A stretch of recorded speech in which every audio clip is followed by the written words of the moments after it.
e isso vai aumentar. Mas vai aumentar se as pessoas não mudarem seus hábitos. A gente pode mudar essa realidade. É por isso que a gente está tentando compartilhar com você hoje estas informações. Isso está mostrando que ainda falta... A gente ainda tem um grande degrau entre o saber e o fazer. Porque vocês, inclusive, já comentaram isso, que muitos pacientes chegam nos consultórios, eu sei o que eu preciso fazer, mas eu não consigo. Você citou um exemplo como esse, Marleide. Então, vamos pegar esse ponto. Como é que a gente tem que agir? O que a gente precisa para que isso seja mais fácil? Transformar o conhecimento em prática. Primeiro, a conscientização, né? E a maioria, felizmente, hoje já vem para o consultório com essa conscientização. No consultório, eu gosto muito de estabelecer metas curtas. Porque, como a Ariane falou no primeiro bloco, é um processo. Então, o paciente não vai perder em um mês 30 quilos, 20 quilos, ou que ele adquiriu ao longo da vida. Então, eu costumo traçar algumas estratégias, alguns exercícios simples, que a gente consiga fatiar essa expectativa dele. Para ele não ficar frustrado, para ele não ficar parece frustrado. Um negócio muito distante. E daí, conforme ele vai atingindo essas metas, ele também vai se motivando cada vez mais, né? Então, isso é um passo. O outro é ter um bom vínculo com o profissional que o assiste, né? A Ariane falou, ela está com a mesma médica há 4 anos.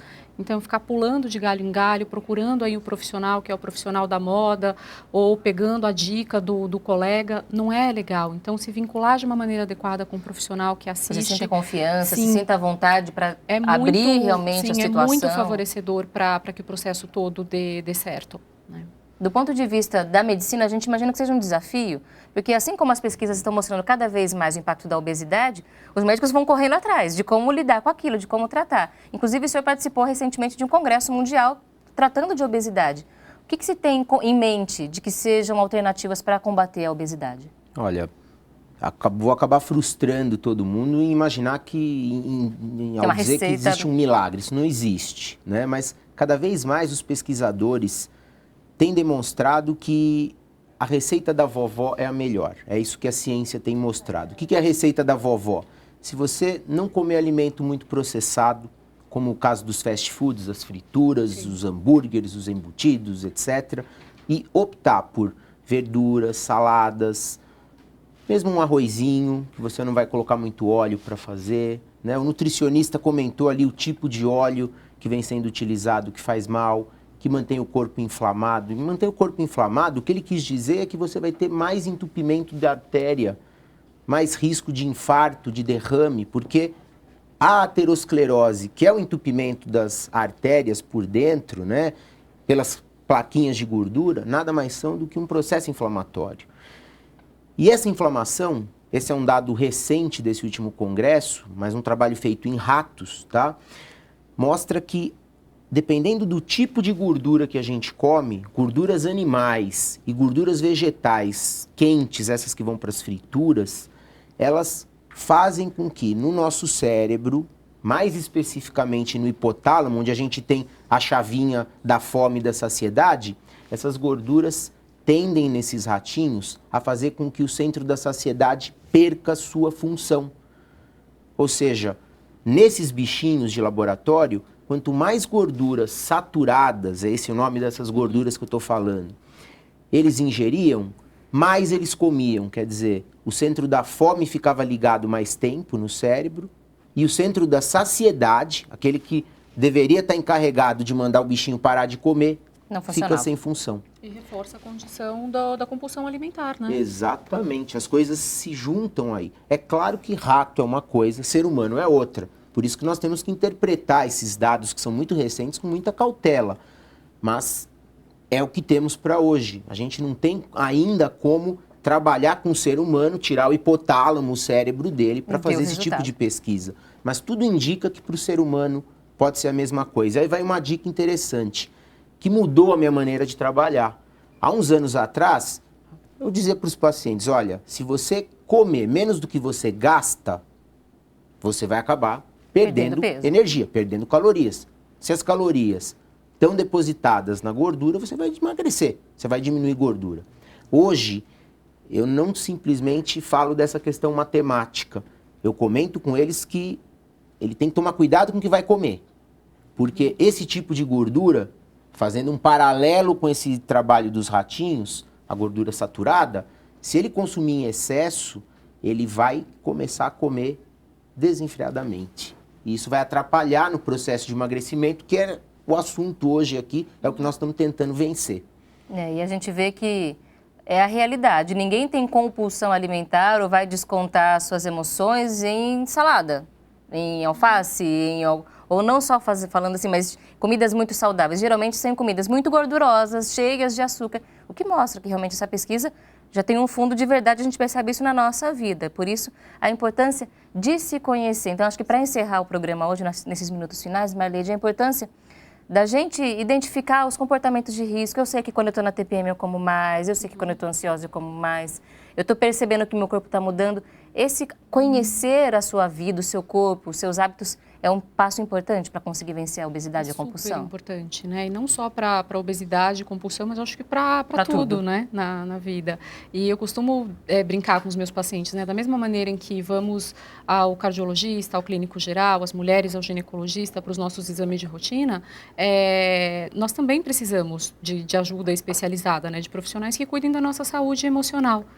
Porque trabalhar com a prevenção é sempre mais fácil do que remediar uma situação que ocorre, né? Então, um paciente que desenvolve um nível de autoconhecimento mais elevado, ele vai conseguir identificar mecanismos de como lidar melhor com frustração, com estresse, ele vai conseguir desenvolver um locus de controle interno para conseguir olhar para aquele alimento e rejeitar. Ele consegue se posicionar frente às relações sociais dele de uma maneira diferente. Uma característica de pacientes obesos são pacientes extremamente... são os bonzinhos que não sabem dizer não para as pessoas, que se colocam numa posição de passividade sempre. Então, a gente também, num trabalho terapêutico, tenta resgatar isso para o paciente... colocar limites, né, para que ele se preserve um pouco mais e saber que as pessoas vão continuar gostando dele como... né, de uma outra forma. Né? Ele não precisa ser a pessoa que está o tempo todo disponível para que ele se sinta amado.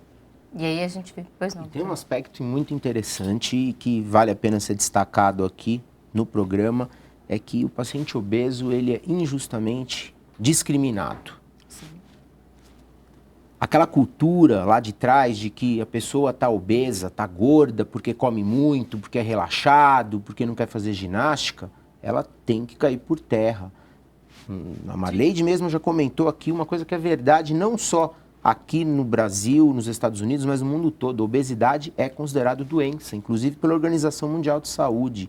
A pessoa obesa, ela tem uma doença, ela tem uma dificuldade em conseguir comer menos, em gastar mais energia. E manter é o assim peso. que tem que ser encarado. Essa pessoa precisa de um tratamento e esse tratamento, como nós ressaltamos aqui, ele tem que ser feito de maneira individualizada e, de preferência, por uma equipe multidisciplinar capacitada, né? Vide o exemplo da Ariane aqui do primeiro bloco. Bom, e a gente espera que a partir deste programa hoje você tenha mais um ânimo para você continuar nessa luta. Se você faz parte desses índices, não se considere apenas um número. Você é uma pessoa que tem sonhos, que tem desafios, mas que tem grandes oportunidades de ter essa vida melhor que você tanto sonha. E nós contamos hoje com profissionais como estes que estão também sempre dispostos a colaborar com as pessoas que enfrentam os desafios, que trazendo orientações, sabem que estão construindo também saúde para todo mundo. Muito obrigada, Marleide. Muito obrigada, doutor Cristiano. Obrigado. Voltem sempre ao nosso programa. Colaboraram hoje com a gente a Marleide Rocha, que é psicóloga clínica, especialista no tratamento da obesidade, coach de emagrecimento e psicóloga, consultora do projeto Lancheira Saudável. Também o Dr. Cristiano Barcelos, que é endocrinologista e metabologista, professor da Faculdade de Ciências Médicas e de Saúde da PUC São Paulo, endocrinologista do Hospital Sírio-Libanês, especialista em endocrinologia, conferido pela Sociedade Brasileira de Endocrinologia e Metabologia. Agradecemos a eles, agradecemos a você que continua na nossa audiência. E realmente esse é o nosso desafio, de encararmos as nossas dificuldades, mas acima de tudo, talvez a grande lição de hoje, que é de usar aquilo que nós já sabemos, que nós já possuímos de conhecimento, de experiência, de inspiração nos outros e transformar em ação. E a gente lembra daquela mensagem que nós estudamos no Evangelho de Jesus há pouco, sobre as duas estradas. Muitas vezes a estrada é apertada, é difícil, nos traz grandes desafios, mas é por ela que nós devemos percorrer. E essa é a estrada para a condução, para retomar a nossa saúde. E é por isso que a gente continua trazendo para você essa inspiração nas lições do Educador Celeste, para a nossa vida, para a nossa saúde.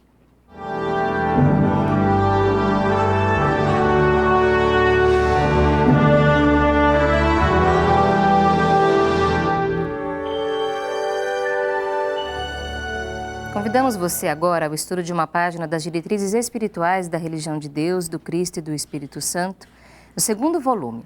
Na página número 125, nós encontramos um texto que nos lembra a importância desse equilíbrio da nossa alma, do nosso coração diante das dificuldades, algo que a gente ressaltou muito no programa hoje. Essa força necessária para dizer não no momento certo, para ousar, para fazer diferente quando necessário. Você muitas vezes pode nos assistir e não se considerar uma pessoa religiosa, mas nós podemos então associar a este mesmo raciocínio a meditação, o silêncio. É sobre isso que fala o jornalista Paiva Neto agora, nesta página que nós destacamos. Subtítulo: Entrar no silêncio, mesmo dentro da maior balbúrdia. E ele escreve o seguinte: o mundo está por demais agitado. Não mais existem tantos refúgios como o Monte Olival. O desafio a vencer, apesar da balbúrdia moderna, é o de olharmos para dentro de nós mesmos, templo vivo do Deus vivo que somos, e nos rejubilarmos com as imensas fortunas que o conhecimento espiritual coloca à disposição de todos os que, conforme promessa do Cristo, se decidem a conhecer e viver a paz que o mundo não pode dar. Este é um texto que continua aqui neste livro, é uma página que realmente vale muito a pena o nosso estudo. Mas é isso que nós devemos promover, encontrar este silêncio, promover este autoconhecimento, a meditação, mesmo dentro daquele tumulto que pode estar na sua casa nesse momento, no seu ambiente de trabalho, dentro do ônibus. Em todas as situações da vida devemos promover este exercício. Será que eu estou fazendo o meu melhor? Como é que Jesus gostaria que eu reagisse nesse momento, já que Ele conhece as minhas capacidades, sabe do que eu posso fazer? Então nós devemos trazer sempre esse questionamento na nossa vida e com certeza vamos nos surpreender com a capacidade de trabalho e de realização que podemos apresentar diante dos desafios. Exercite o silêncio, exercite a oração. É o que nós vamos fazer no próximo bloco, aqui na programação da Boa Vontade TV. Continue na audiência e se quiser mandar para a gente a sua participação, o seu nome, dos seus amigos e familiares, ligue 0310 07 940. A gente volta já já.